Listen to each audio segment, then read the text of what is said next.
రెండు వేప చెట్ల మధ్యలో స్వయంభుగా వెలిసిన శివనాగేంద్ర స్వామి గత 30 సంవత్సరాల నుండి ఆలయం లేకుండా పంట పొలాల మధ్యలో భక్తులకైతే దర్శనం ఇస్తున్నాడు. మన తెలంగాణలో చాలా నాగేంద్ర స్వామి ఆలయాలు ఉన్నాయి. అందులో one of the famous and historical Nagendra Swami temple Urugonda Nagendra Swami temple. ఈ గుడి మనకు వరంగల్ నుండి 18 కిలోమీటర్స్ దూరంలోనే ఉంటుంది. అసలు ఇక్కడ మనకు గుడి అయితే ఉండదు. ఒక రెండు వేప చెట్ల మధ్యలో స్వయంభుగా వెలిసిన శివనాగేంద్ర స్వామి అయితే మనకు దర్శనం ఇస్తాడు. ఈ శివనాగేంద్ర స్వామి చరిత్ర గురించి మాట్లాడుకుందాం. ఒక 30 సంవత్సరాల క్రితం ఇక్కడ పొలంలో రైతు పత్తి పండించేవాడంట.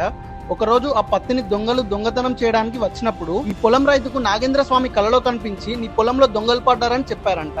ఇంకా స్వామివారు నాకు గుడి ఏం కట్టద్దు, ఈ రెండు వేప చెట్ల మధ్యలోనే నేను భక్తులకైతే దర్శనం ఇస్తాను అని చెప్పాడంట. అంతేకాకుండా ఇక్కడికి వచ్చి స్వామివారికి 5 వారాల పాటు మొక్కి వేప చెట్టుకు దస్తి ముడుపు కడితే కోరిక వెంటనే తీరుతుందని ఇక్కడ భక్తులు అయితే నమ్ముతూ ఉంటారు. ప్రతి మంగళవారం మరియు శుక్రవారం ఇక్కడికి చాలా మంది భక్తులు అయితే వస్తూ ఉంటారు.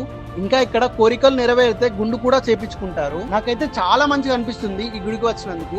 మీరు వరంగల్ దగ్గరలో ఉంటే తప్పకుండా వెళ్ళి ఊరుగొండలో ఉన్న నాగేంద్ర స్వామి వారిని దర్శించుకోండి. అలాగే ఇంకా ఇలాంటి వీడియోస్ కోసం మన పేజ్ ని ఫాలో అవ్వండి.